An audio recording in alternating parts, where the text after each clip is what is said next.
الصلاة في الصف الأول ولا يجب إصرار الخلفي والخلف بل هو أفضل لأن التفرقة بين القرنين بقدر شبر للذكر وغيره يدركهما. Kita masih melanjutkan adab tentang sholat.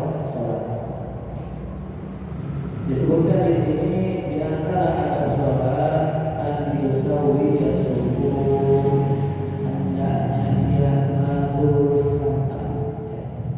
Jadi kalau kita sholat adabnya itu harus lurus. Bagaimana patokan lurusnya? Patokan lurusnya adalah sama antara bukit dengan bukit. Jadi bukan hukum jari, tapi samanya apa? Bukit dengan bukit. Walaupun tadi anak tuh jarinya panjang misalnya begini, yang satu jarinya pendek, tetap yang disalahin bukit dan bukit. Itu maknanya ayat yusawi as-subuh. Dan disunahkan bagi seorang imam ketika dia ikut menjadi imam, dia itu meluruskan saf dengan mengatakan istawu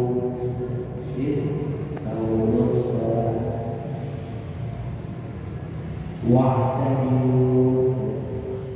Itu atasnya. Jadi sunnah belok nengok ke belakang sambil mengatakan istawu wa'tadilu sawu sufufakum fa inna taswiyata subuh min tamamis sholat. Luruskan dan rapatkan shafnya karena meluruskan shaf termasuk kesempurnaan sholat. Sunnah.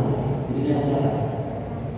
Bahkan di zaman dahulu Nabi Muhammad SAW ketika awal-awal Islam, mungkin orang belum begitu kenal, itu Nabi sendiri yang meluruskan shaf,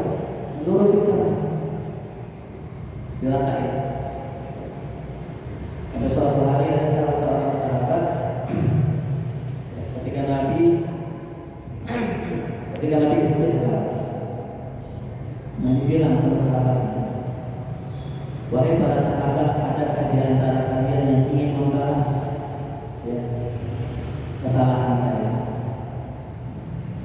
Lantas salah seorang sahabat mengatakan, Rasulullah, saya ingin menuntut hak saya. Saya ingin membalas Anda karena waktu perang ketika barisan itu lurus,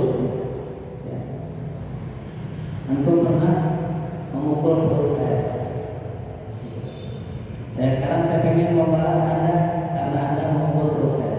Mukul itu maksudnya lurusin, bukan yang mukul dan sahabat marah. Siapa orang yang berani mukulin Nabi? Ketika itu dikasih tahu kan, ini silakan mukul. Enggak ya Rasul, waktu mukul saya kebetulan yang kena perut saya. Saya pengen engkau buka bajumu biar saya pukul kulitmu. Lantas dibuka oleh Rasulullah, ternyata bukan dipukul tapi dipeluk. Dia nyari kesempatan biar bisa menyentuh Rasulullah, kulit menyentuh dengan itu dalam saf perang. Jadi jangankan saf sholat, saf perang aja kalau bisa lurus. Karena lurusnya saf itu pertanda kekompakan. Ada yang maju, ada yang mundur, berarti yang kompak. Harus lurus, sehati, sejalan, seirama. Maka keberkahan akan lurus. Buat orang yang lurus dalam safnya, ada tambahan hal-hal. Itu yang pertama. Jadi tadi meluruskan safnya. Coba saya ingin minta ini orang maju ke praktek. Bagaimana meluruskan? Nah, ke sana. Kenapa dibuatnya ke sana? Baris. Istawu. Saya lihat. Baik.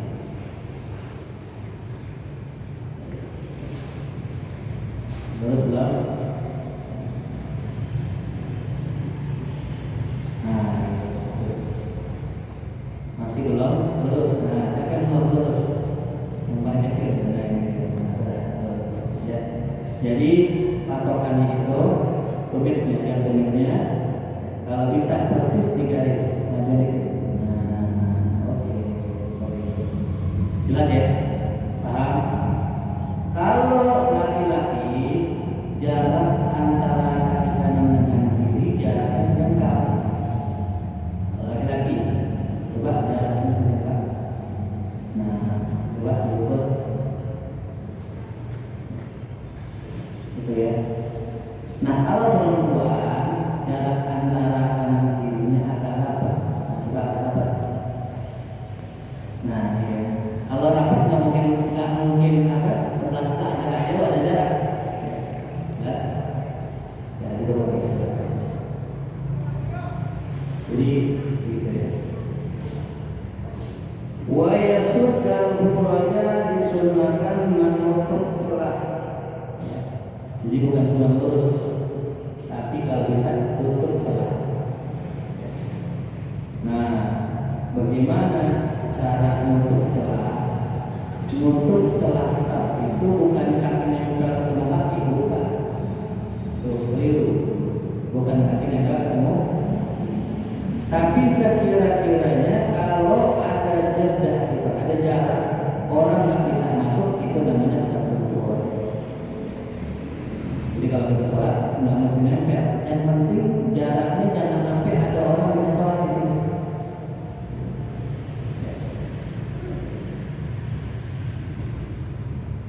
Dari Anas bin Malik radhiyallahu anhu dari Nabi sallallahu alaihi wasallam, ini riwayat Rusul suhufakum wa qaribu bainaha wa hadu bil amal. Kata baginda Rasul, ya rusul suhufakum, luruskan satu kalian. Wa qaribu bainaha, dan mendekat, saling mendekat. Jadi mendekat satu sama lain. Ini yang kadang-kadang contohnya ini ada orang sholat di tengah-tengahnya kosong. Lantaran ini orang yang kosong tadi mundur belakang ada kencing misalnya, kan kosong. Nah semua diam di situ. Nah itu yang disebut kosong. Maka kalau bisa jangan. Bukan maju lagi Pak. Maju lebih dari lima. Tapi ceritanya kencing. Tapi di tengah ceritanya tapi kencing. Mundur belakang kita, ini ada jawabannya. Ya. Tapi kencing mundur belakang. Nah, ada kosong tuh. Coba gimana? Siapa yang mau gerak? Baik. Nah itu. Atau yang gerak apa? Ya. Nah itu jelas dulu. Itu cara kita itu untuk ya menambal sop yang kosong. Yang lain jadi jangan dibiarin kosong kan? Ya. Sholat jamaah kalau ada celah di tengah dan nggak ada nambal, makruh, berkurang pahala.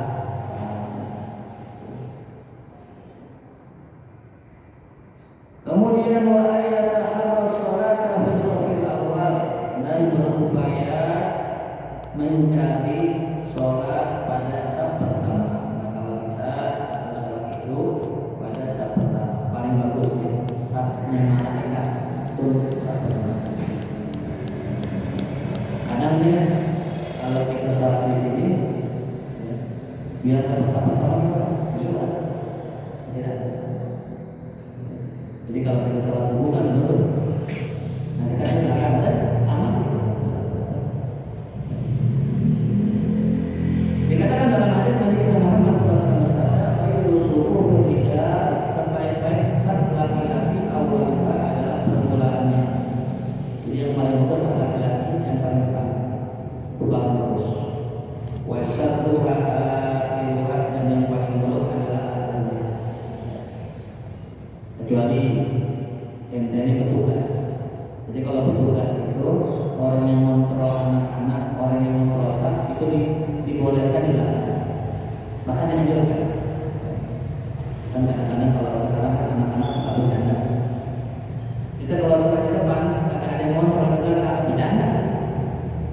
antum niatnya pertama, tapi antum sholat di belakang, maka yang begitu dapat pahala pertama. Innamal a'malu wa khairu sufufin nisa'i akhiruha, dan sebaik-baik satu perempuan adalah yang paling belakang. Lain laki-laki.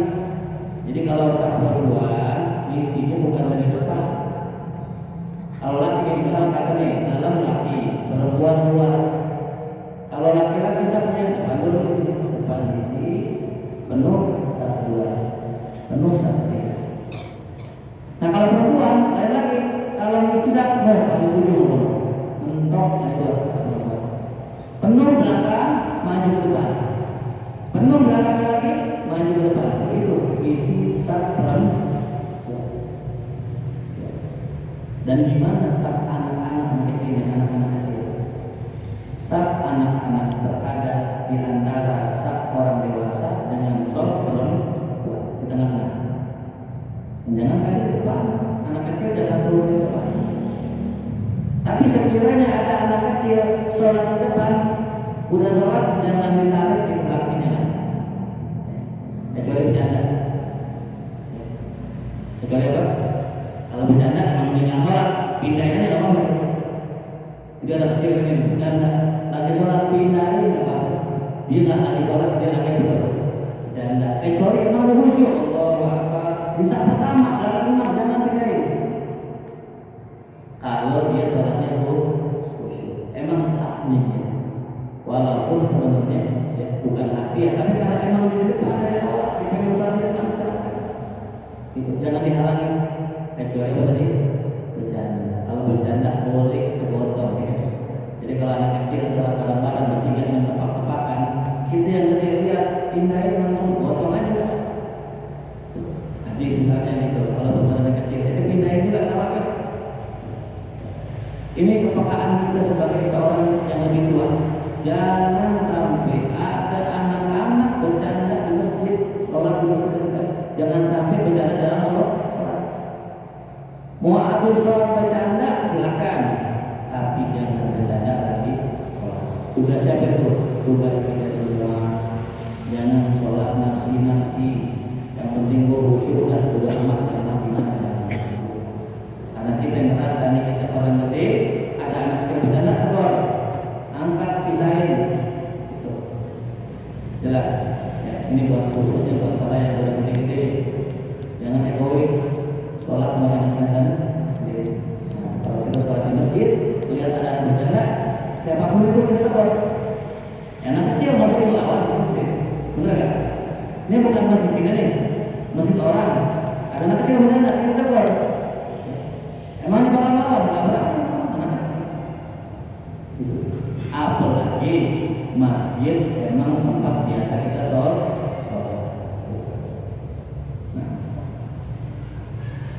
Wala yajibu ilsaqul manfit wal qadam, tidak wajib hukumnya menempelkan pundak dan kaki. Wajib. Ada sebagian teman-teman kita, saudara-saudara kita dari kalangan salafi, awal wahabi, mereka itu kalau sholat itu dan misalnya, kita tanya, nanti kenapa mereka? Oh ini sunnah, oh sunnah. Syukur nggak bilang wajib ya, bilangnya apa? Benar nggak? Nempel kaki hukumnya sunnah. Yang sunnah menurut ulama adalah dekat, nempel rapat, maknanya dekat. Ya. Coba, misal kata saya bilang, ya jangan yang belakang rapat dekat. Kata rapat itu akan nempel. Kata rapat pasti nempel. Sehingga sahabat ketika mendengar Rasul mengatakan demikian, disuruh untuk merapat, sahabat semuanya mendekat dan tidak menempel. Illa kata Anas bin Malik radhiyallahu anhu, ada dua orang di situ. Dia tegakkan pundak dengan kaki dan Nabi tidak komentar, Nabi tidak melarang. berarti itu hukumnya boleh gitu. Padahal semua sahabat nggak begitu. Semua sahabat normal-normal aja, dekat aja, nggak bisa nempel begini kan. Saya mengerti. Berarti nempel kaki dengan kaki orang punya mubah, boleh, bukan sunnah. Yang sunnah dekat. Ya maklum, kadang-kadang ada orang ditempelin agak seneng ya, ditempelin di risihnya, tempelin dia menghindar, tempelin menghindar, injak hati. Jelas. Jadi yang melakukan nempel pundak sampai kaki itu cuma karena aduna, bahasanya salah seorang dari kami, berarti bukan semua. Nah, terus kalau seandainya ada orang menempelkan pundaknya dengan kakinya dalam sholat, pertanyaannya, ketika dia lagi sholat, pas rukuk nempel nggak pundaknya? Nggak nempel. Pas sujud nempel nggak pundaknya? Nggak nempel. Itu makanya nggak wajib, nggak sunnah. Yang sunnah jangan sampai ada jarak yang sekiranya orang bisa sholat. Itu yang sunnah. Li'anna tafriqata baina qadamaini fi qadri sitrin lidzakari, karena tafriqah jarak jeda, karena jarak jeda antara dua kaki itu sunnahnya bi qadri sitrin, seukuran sejengkal bagi laki-laki. Jadi kalau kita sholat nih, diri kaki kanan kaki kiri ukurnya sejengkal. Nah kalau orang rapat, biasanya kalau orang rapatin satu, kakinya gimana? Ngingkang. Ya, tak paham ya? Minum begini. Coba aja sama kaki saya. Rehan, jamaah ngingkang. Coba, balik dulu. Tengah, kosong. Coba gimana ngingkang? Nah ini dia. Ini namanya jamaah ngingkang. Yang mungkin ini nggak benar. Ya. Jadi coba kurang sejengkal, ada sejengkal, nggak itu kan kita ada sejengkal lebih ya, berarti tidak sunnah. Yang sunnah sejengkal aja. Nah, ini saya contohin ya. Coba bisa lihat. Nih, ini. Jadi sekiranya ini saya sholat. Kan kalau dia di sini saya begini kan, ini udah nggak sunnah ya. Ini salah paham ya. Ngajinya menempel masjid pulang. Bagaimana caranya? Dia begini, ya, ukur sejengkal, sejengkal. Ini yang buat kamu. Nah, kemudian Allah takbir dulu, habis takbir saya. Tuh, gitu. Jelas paham? Takbir dulu. Bentar yang ini geser. Nah, jelas. Begitu caranya.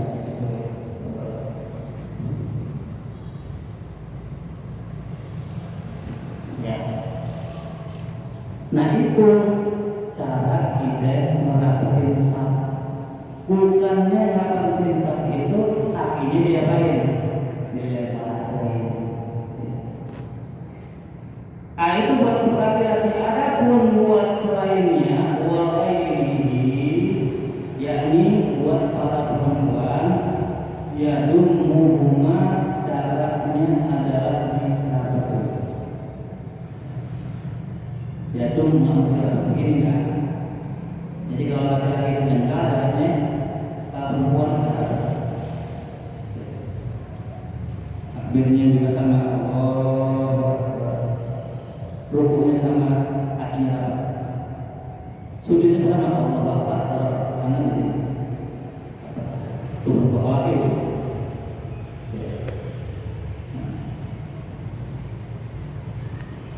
Kemudian yang ke-15 daripada akan sholat, an yusalliyal ma'mumu yamina imami, hendaknya seorang makmum ketika menjadi makmum yaitu berada di sebelah kanan imam.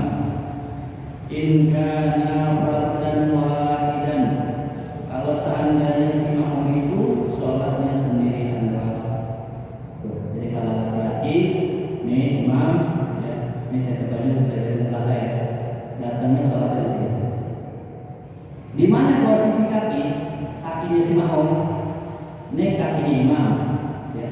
Ujung jari kaki makmum berada sejajar dengan tumitnya, ya. Jangan jauh-jauh, agak sedikit. Sunnah jadi.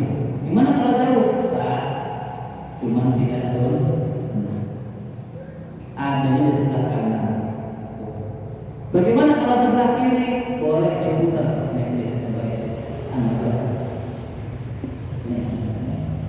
Misal, saya lagi sholat nih, yang datang sebelah kiri, yang datang sebelah kiri. Kan punya sunnah nih kan sebenarnya kan, sunnah habis pergi sholat sebelah kiri. Udah, itu caranya. Ya. Nah sekiranya ini saat kata nih, yang datang di sini nggak perlu nyolek di makmum. Coba kalian jadi imam, saya datang dari kaki. Nah, ujung jari makmum berada di mana? Tumitnya ini imam. Allah.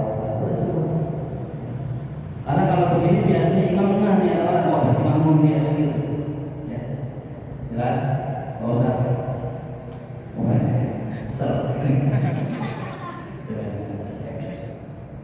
Itu caranya seperti itu kalau kita pengen jadi makmum. Wa ammal mar'atu, adapun perempuan, fatusalli, maka ia sholat khalfar rajuli, di belakang seorang laki-laki. Nah ini bedanya. Kalau laki-laki sama laki-laki sebelahan, kalau perempuan di mana? Di belakang, lurus dengan imam. Bisa dipahami? Cuma boleh sholat berduaan dengan yang bukan istri kita atau bukan mahram kita di dalam satu ruangan. Dua namanya khalwat, namanya khalwat. Apa sih khalwat? Khalwat itu berduaan dengan yang bukan lawan, dengan yang bukan pasangan kita. Ada orang nih pacaran, di sholat jamaah dua di kamar, dosa itu, dosa. Sah nggak sholatnya? Ya sah, cuma dosa. Ya. Apalagi kamar dikunci, bukan itu bukan dosa, buka-buka. Alhamdulillah, jadi kalau kita sholat oleh perempuan, ya, itu kalau di satu ruangan yang khusus nggak boleh. Bagaimana kalau di masjid berdua doang? Nggak boleh, bisa boleh. Misal di masjid kita, di kantor kita ada musola, ya, di kantor ada musola. Musolanya nggak begitu gede. Siang lah jadi imam, kata perempuannya, bang, aneh makmum ya, iya, nah, boleh. Kenapa? Karena tidak ada dugaan maksiat. Tapi kalau sholat di kamar berduaan, ada gak yang curiga? Nah, makanya tidak boleh.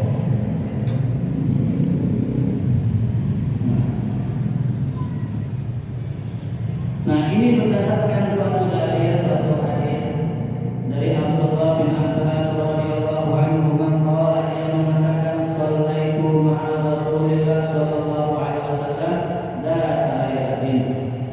Suatu hari aku salat bersama Rasulullah di waktu malam. Nih, di salat malam nih, Abdullah bin Abbas dengan Rasulullah. Wa kuntu an yasarihi, aku berdiri di sebelah kirinya Rasul. Fa'akhadha Rasulullah bi ra'si, Rasul pegang kepala saya. Muhammad sini.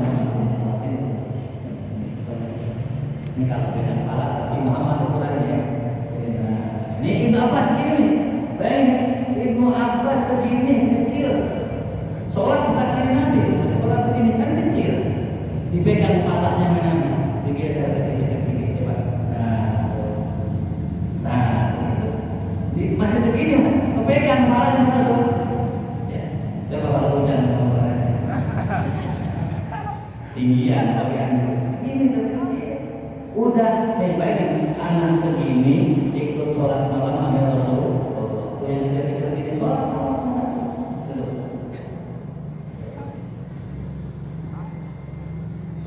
dalam riwayat yang lain dari Anas bin Malik radhiyallahu anhu qala kuntu wa yatimun khalfahu wa ummu sulaim khalfana kata Anas aku pernah sholat sama Nabi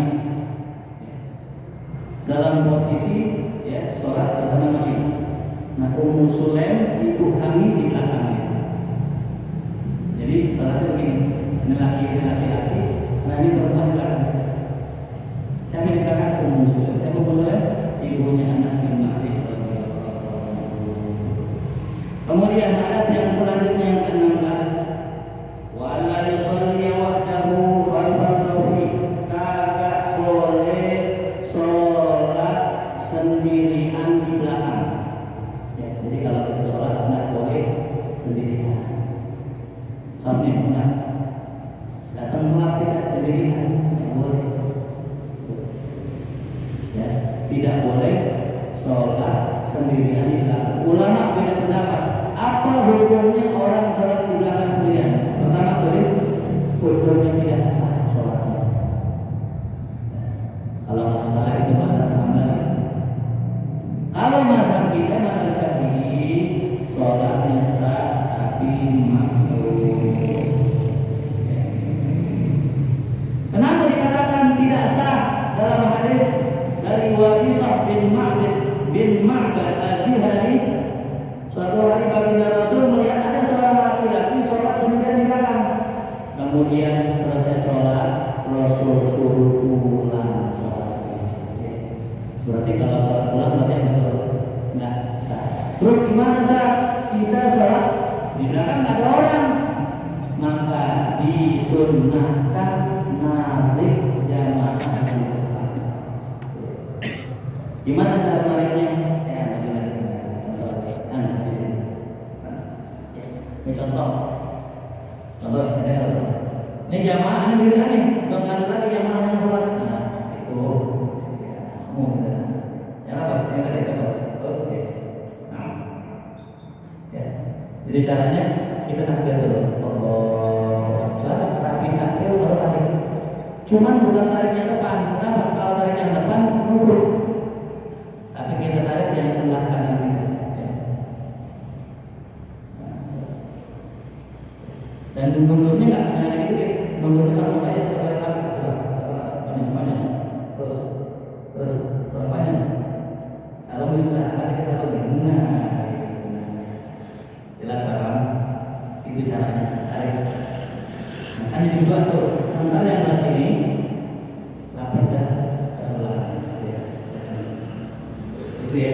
Nah itulah cara sholat berjamaah.